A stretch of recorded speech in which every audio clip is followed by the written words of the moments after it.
boy, if I had a nickel or a dime even for every quirky survival horror game, survival horror visual novel game starring a some sort of anthro, demi-human, furry, whatever that I'd be playing today, I'd have I'd have two nickels or two dimes, which is really strange that that's happening twice in one day. But here we are. This is Selene Apoptosis. No, Apoptosis. Which I'm going to pull up the definition for that now. Actually,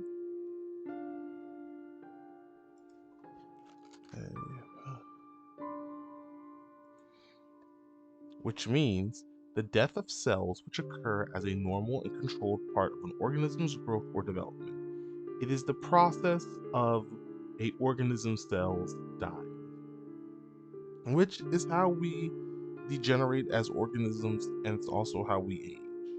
We are rapidly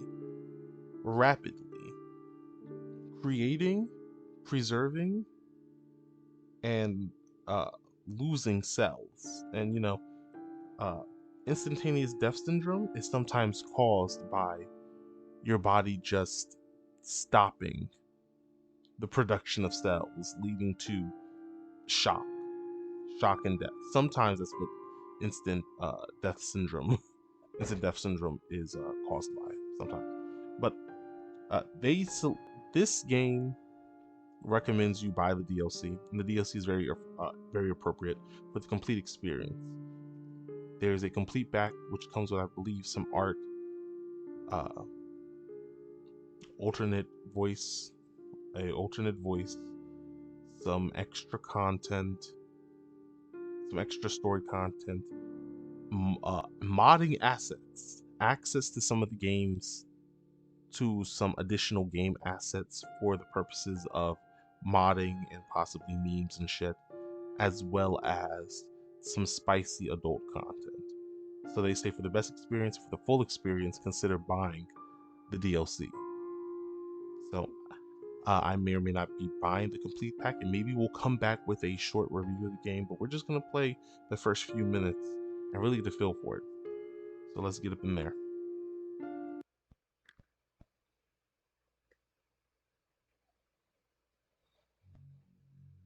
The sound was driving him crazy.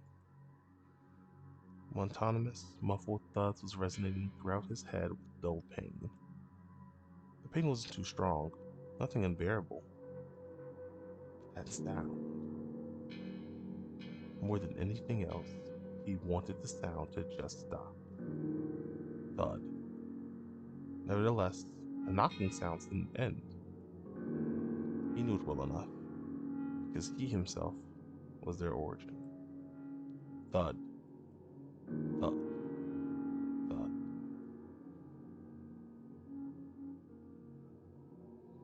The nose of his slipper was hitting the rear of his desk over and over again, like a huge fluffy moth frantically ramming against the window glass.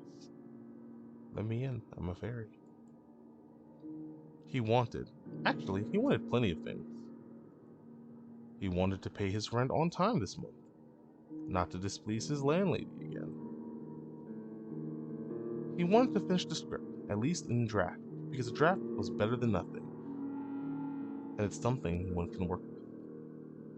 And he wanted to sleep. No, not quite that. The problem, a serious one, was that he didn't really want to sleep.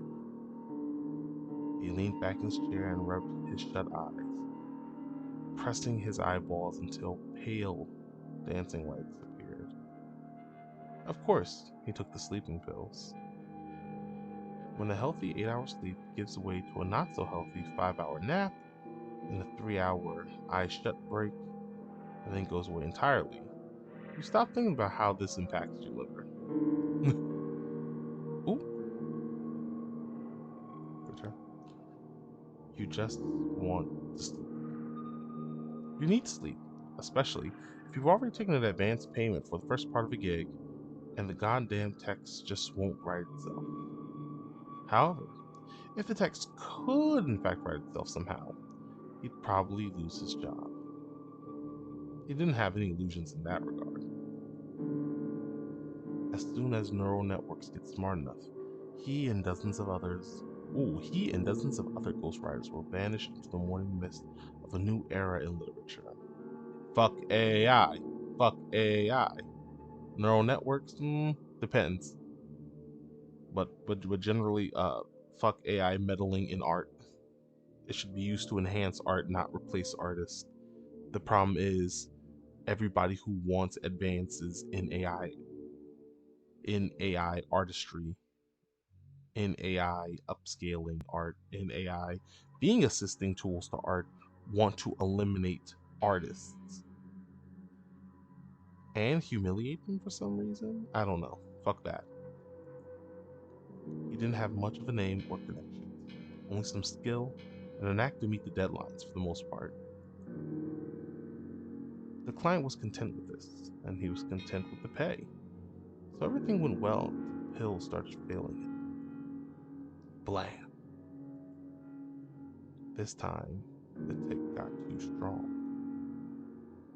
His foot jerked and hit the board with very noticeable pain. It seemed like he even heard his toes crack. He muttered a short curse and rolled the chair away from the desk, although he knew, now that his attention was not fixed on the blank text file, the tick should go away all by itself. It's funny how the consciousness is detached from the body. He often thought about it, especially while having insomnia. It's like you're working as a team, but your partner starts pulling something. You seem to have common goals, but when all hell breaks loose, you're suddenly left alone with it, and your partner's more interested in watching the fire than fighting it. In the end, you have no idea what's on his mind. Well, at least there won't be any more knocking. Good. A small window at the far side of the room flashed white for a moment. A storm? Now that he thought about it, the day was hot. The viscous, stagnant air still filled the room. This, and the barely audible squeak of an overheated network filter. He became sensitive to such things and couldn't sleep for a long time. Made the room seem to vibrate. Made the room seem to vibrate a little. Like a cocoon that's about to hatch. Actually, that did sound like a good line. He rolled back to the table and was about to write that thought down, but paused over the keyboard. He remembered the individual words and the general idea, but the sentence had already slipped away. This time, the white light seemed to fill the entire room. Then thunder followed, resembling a low, guttural roar of something large and famished. Good Lord. He called to God way too often for someone who never goes to church. Okay. Just a habit he inherited from his mother. A furious patter of raindrops pounded on his window. There's no way he could work like this. Not now. But maybe it's for the best. Since he was a little boy, he slept well during storms. Had to seize the moment. He groped for Packer's sleeping pills. It's nice to have your working tools at hand. Popped the pills into his mouth and opened the window to hear the steady patter of the rain. Then he went to bed and collapsed on top of the bed sheets, his clothes still on. Ill clothes. Gotta have minimal pajama. Maximum body hitting bed potential. He could tell by the sound of the water that flooded the windowsill and was trickling down the floor. He decided that was a small price to pay. He felt the pleasant chill of cloth beneath his cheek. The wavering haze was gradually fading from the room. Yet the sleep did not come. He tried to take off his shoes. He tried to take off his shoes, change position, take a pillow, cover himself, put the pillow away to the other side of the room. Nothing helped. He just laid there with his eyes closed, through his closed eyelids. And though his closed eyelids felt heavy, he knew it was an illusion. All in vain. He's not sleeping. He can't sleep. Thud. At first he thought he was imagining things. Thud. Thud. Thud. Sometimes the knocking paused, but it never stopped completely. The sound came from below, from the first floor. Someone was banging insistently on the door. And with each thud, he could feel the rage building up like a tight knot of pain around his stomach. He is trying to sleep. Is it really that hard to just leave a man alone? At least at night, at least in the house that he pays for, specifically so that nobody would bother him. He opened his eyes. Easy, just as he thought. Sprang to his feet and ran down the stairs. Something was boiling inside him.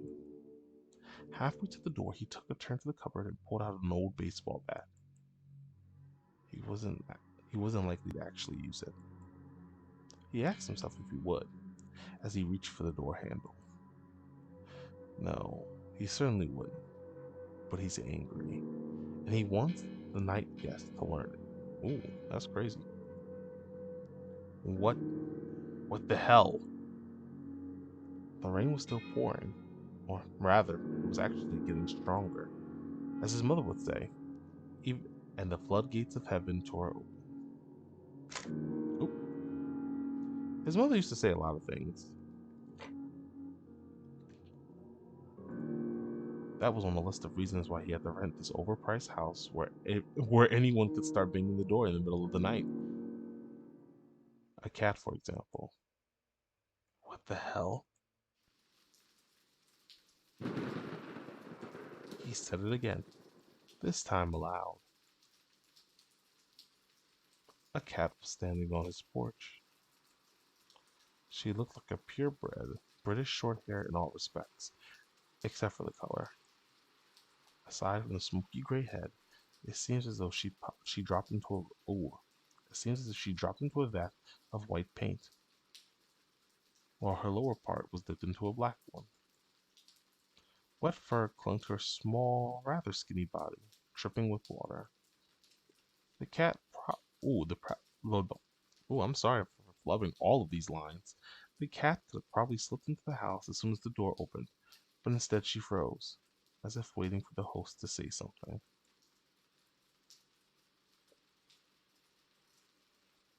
Let her in or refuse. Fuck it. It was cold outside, much colder than one might think. He didn't feel angry anymore. All right, come in. He stepped inside, freeing the doorway. The cat didn't move. So you don't want to, huh? He was about to say, fine then. Close the door, go back to the second floor, and lie in the suffocating half-sleep until morning. But he finally realized what was wrong. The bat.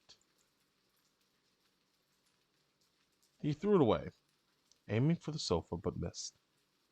The bat clattered on the floorboards. The cat followed it into the darkness with round yellow eyes. The sounds didn't frighten her. He sighed. I won't hurt you. Come in if you want. The cat raised her eyes at him. For the first time, he actually saw, and couldn't help admiring, how big and yellow they were. The cat's pupils were also large and incredibly round, like two full moons in an eclipse.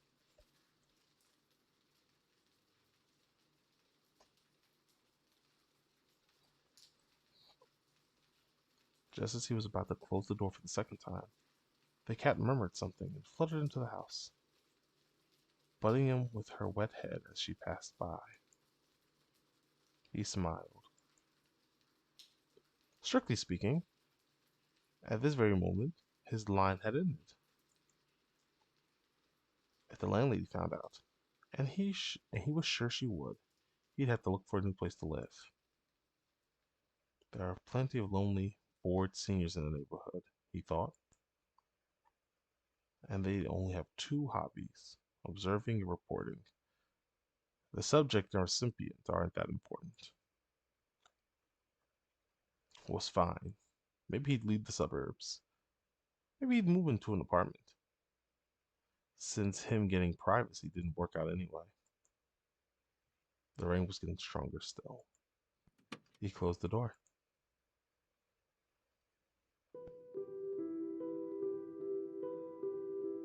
The cat explored the house with cautious curiosity, stopping by different objects, as if trying to understand their purpose.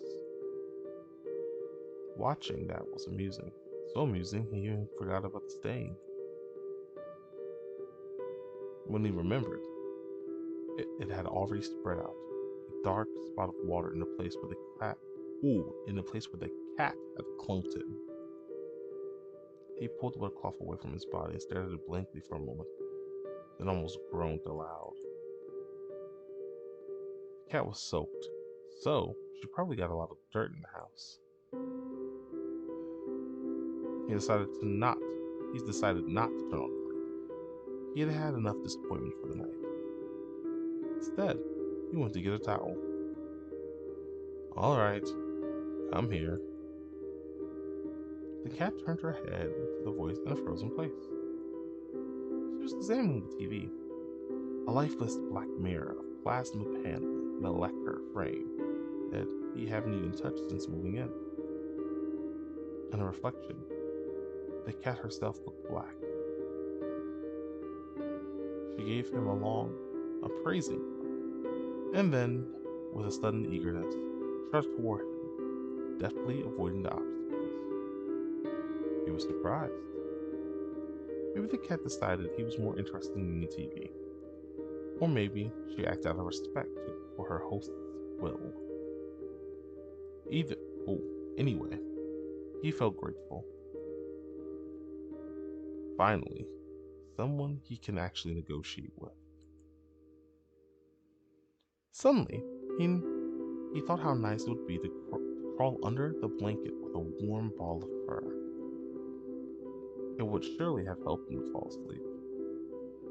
As a child, he had a gray cat. As a child, he had a cat. Gray, huge, brash, immensely ugly, and equally beloved. He often fell asleep hugging him. Aw, I have a cat too. His name was Timo, and he faded into a June night many years ago. Aw, R.I.P. The cat bumped her wet head against him once more. He thought that cats usually shake off the water themselves. Okay. Usually, but perhaps not always. Hey, easy there. You're all wet. The cat looked up at him with her moon-shaped eyes and murmured something again. Do something about it then. He smiled and got to work. He had to squeeze the fur thoroughly, so the towel soon turned into a wet rag. Should he bathe the cat? That won't do. I'll give you a bath. As he carried her to the bathroom, the cat stayed still in his arms, a warm and incredibly light body pressed against his chest, expecting the cat to bring out the claws any moment. Maybe as he opens the door. Now? Or as he turns the light on. Maybe this time? But nothing happened. The cat glanced around the new room and looked at him again with her intelligent, almost human-like gaze. The obvious thing being here is that, hey, we the player, we see Selene the cat as a cat girl, and our player character, the author, the ghostwriter, is just seeing a normal stray cat. Not a single muscle in her small body moved. She was curious. And that's about it. She trusts me. He was about to ask her if she knows where.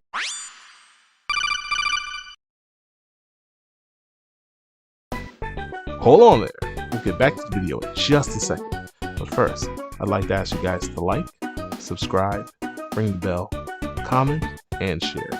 It really lets us know that you guys are enjoying the videos. And the feedback helps us to continue to make great content for you.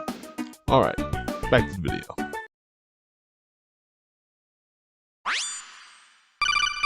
Where they were and what was going to happen next. But that was just too much. So, it shouldn't be very difficult. The two of us can manage this. What do you think? He read somewhere that a cat should get used to new surroundings before bathing. Fear is born out of the unknown, and in that regard, people haven't gone too far from cats. You sense unfamiliar objects and splashing of water. These are just shadows of the bed. They'll fall back if you get a better look at them.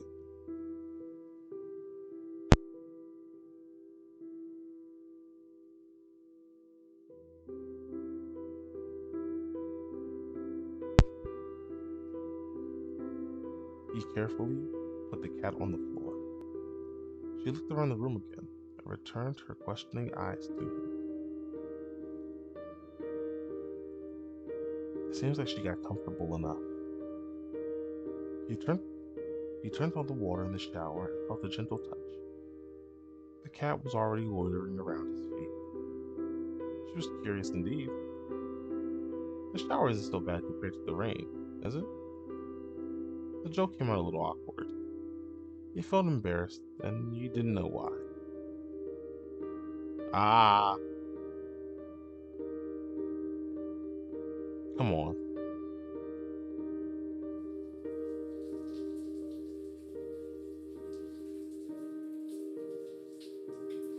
She's just a cat.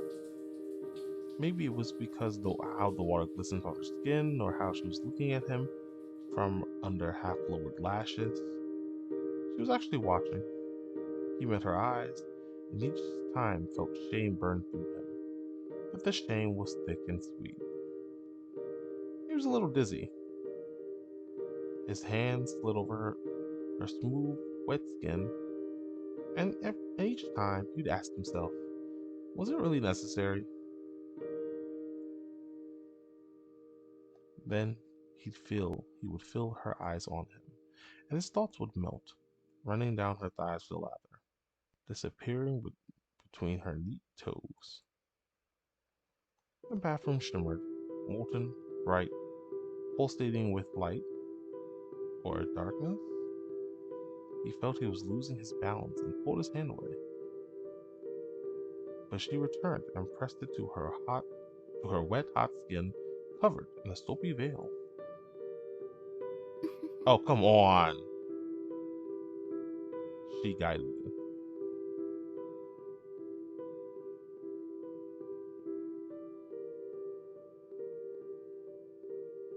He couldn't remember how he ended up in the living room again. The cat was napping peacefully in his arms. He absently ran his hand down the cat's wet back, tracing the bumps of her spine with his fingers. I should get you some food. Let me see what I have. He got up, with just a tad bit difficulty, nothing he couldn't handle. But still, his body felt unusually heavy and unwieldy. He had to give the cat something to eat. He'll lie down afterwards, and then, hell, maybe he'll even fall asleep. Maybe he should have gotten the cat some much earlier. A ball of fur with a pair of moon eyes and a velvety voice that you can always negotiate with. And that's about it. It's kind of funny. He could have avoided all that suffering if only he had a cat. What? Is he implying that all the problems in his adult life could have been avoided if not made immediately tolerable with the ownership of a cat? Not that I don't agree, but you know, what? I'm gonna have to edit all of her booba. Her booba is already censored. Already get flagged. Will still probably get flagged. The kitchen blurred before his eyes. He got to the refrigerator and opened it, squinting from the light and leaning on the door way harder than he was supposed to. If the landlady was around at that time, she would have told him exactly so. Don't lean on the door. After all, this is her house and her refrigerator, and everything should be neat and tidy in case she has to move new tenants in. Perhaps the landlady wouldn't even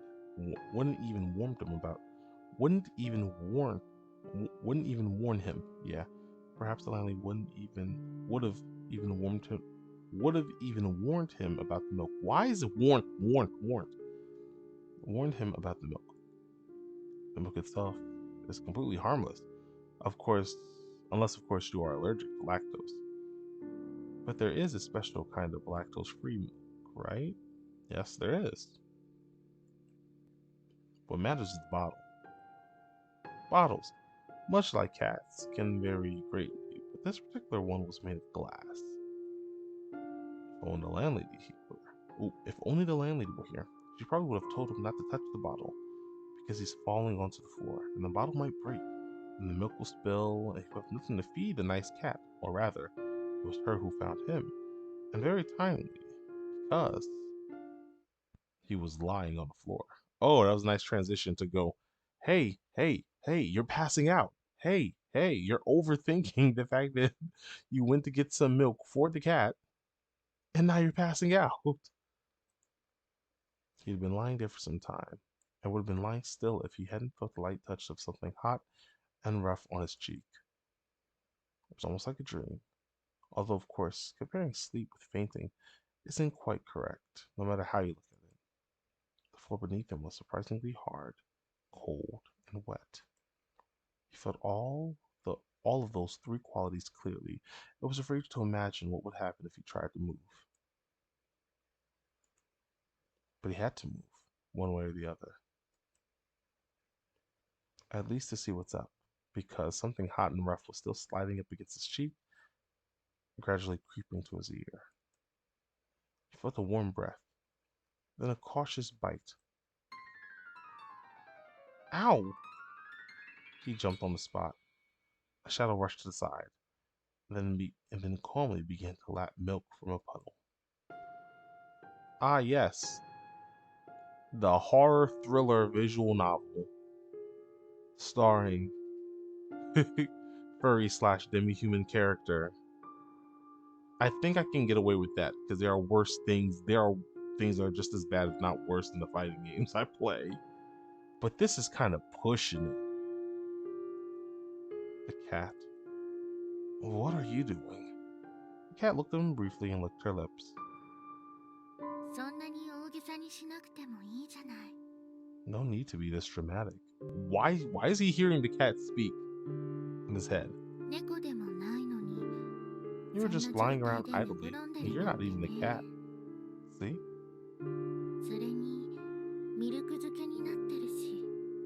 Besides, you're soaked in milk. Well, you're right. I let you down and had to get my punishment. What the? What? What? What? What? Whose man's is this? I let myself down too. Good lord. Now there's cleaning to do until the next advent, like his mother would have said. I'll go get a rag. Stay here and don't ruin what's left of the kitchen while I'm gone. The cat watched him go with a skeptical look. Are you afraid? Like, what do you mean?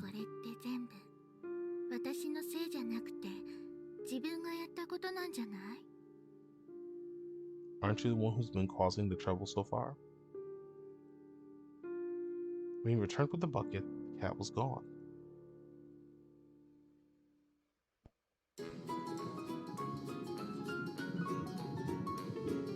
The Theater of presents How to Bake Hay.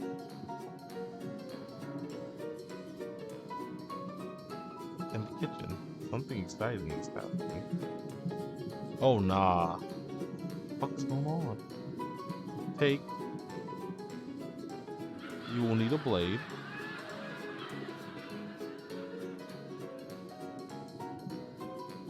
Did you take the pills? Scratch out the entrails. The Egyptians widely used honey for embalming and preserving food. Later, their recipes were adopted by the Greeks. What the fuck is going on? Is the cat gutting him? Is he gutting the cat? What is going on?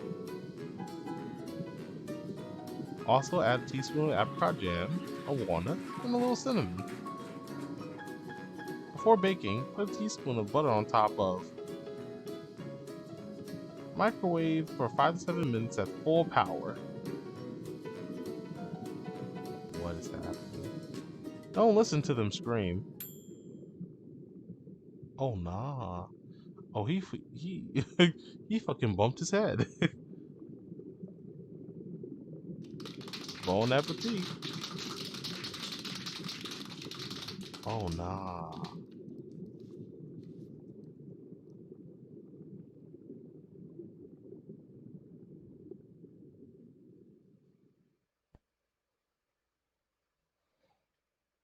The next time we saw her was in a few days, or maybe a week. So the cat just disappeared? You let the cat into your home. You went, oh, this is a nice cat. I'm gonna help it. Then you faint. Then you get up. Then there's thirst trapping. Then I don't understand. The next time you saw her was in a few days or maybe a week. So the cat left your home, just disappeared, and now it's back. No. He always had a bad sense of time, especially when he was immersed in his work. He still couldn't sleep, but at least he was making some progress with the script. It was a narrative game project, as the customer liked to call it, but actually meant do whatever you have to finish it on time. Otherwise, forget about the payment. And so he did, although he was resentful, and that got in the way a lot. The reason for those feelings was the cat. He knew how stupid it was, but he couldn't help it. He forgave her for the bite almost immediately. That wasn't the thing. He was bitter about how the cat ran away, despite him trying his best to take care of her. She was nowhere to be found in his house.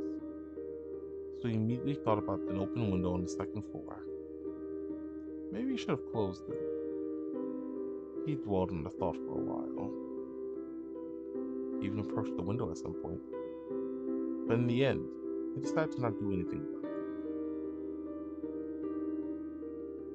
He was hoping, and there was no shame in that. It's not the same as when you turn up 10 and start eyeing girls. What? That the cat would come back. And she did.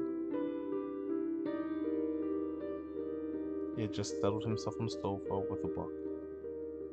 Some was the word. Whoa. He had just settled himself on the sofa with some book. Some was the word, as he couldn't remember a thing from the cover, even though he had read the title several times. The symbols were floating before his eyes, and of course he couldn't make out a word. No wonder, considering he didn't sleep at all. When you think about it, it was surprising that he could even write in this state. Either way, he was barely following the book, so he wasn't upset at all when a fluffy head butted his hand. Hey, trying to read here.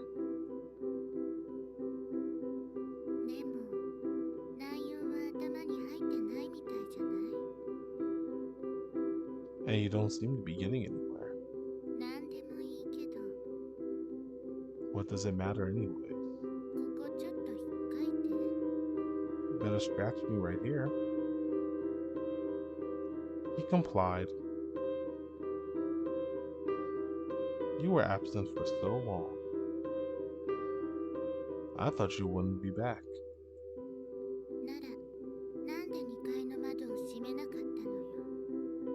Then why didn't you close the window upstairs? There's a big difference between expectations and hopes.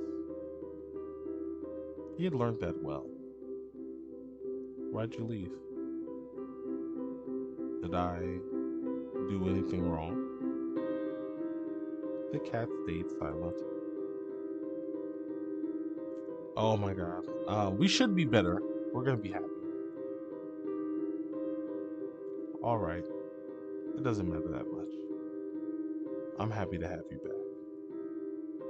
After all, there was no point in this grudge from the start. Nobody gains anything by holding on to small grudges and staying blind to what they really feel.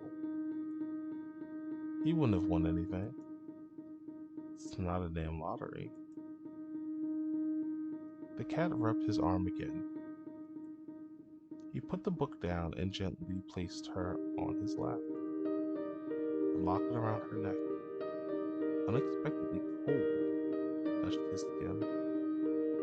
Then he got a hunch. Did you go home?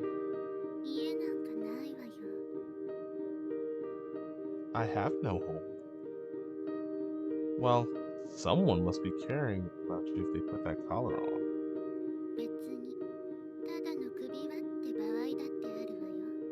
Sometimes a collar is just a collar. Don't you know? This time it was him who stayed silent. The cat buried her head in his stomach. You want me to take it off? No. It is mine now. Besides, it's easier this way if I catch someone's eye on the streets. He nodded, because if you think about it, that was a really reasonable choice. The cat's fur was thick and smooth, very pleasant to the touch. He wanted to bury his face in it, find out what it smelled like. What she smells like. Do you have a name? Of course. Everything has a name. And what's yours? The cat looked at him carefully with her bright yellow eyes, as if saying, take a guess. But she didn't actually say anything. No, that would be... On her locket, there was a small engraving. A crescent moon that was dimly shining in the pale light coming from the window. Selene. The cat looked up at him. Her pupils flickered into 2 full moons in an eclipse. Then she rubbed against his arm one last time and stood up, stretching, arching her back. Don't close the window on the 2nd floor. I won't. She left, but the name stayed with him, in and around the house.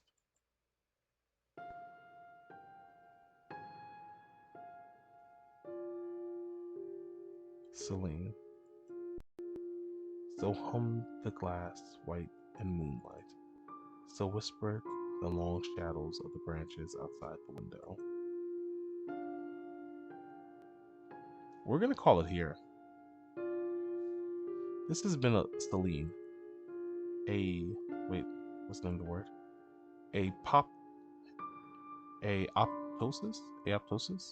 Apoptosis. Something. Death of cells.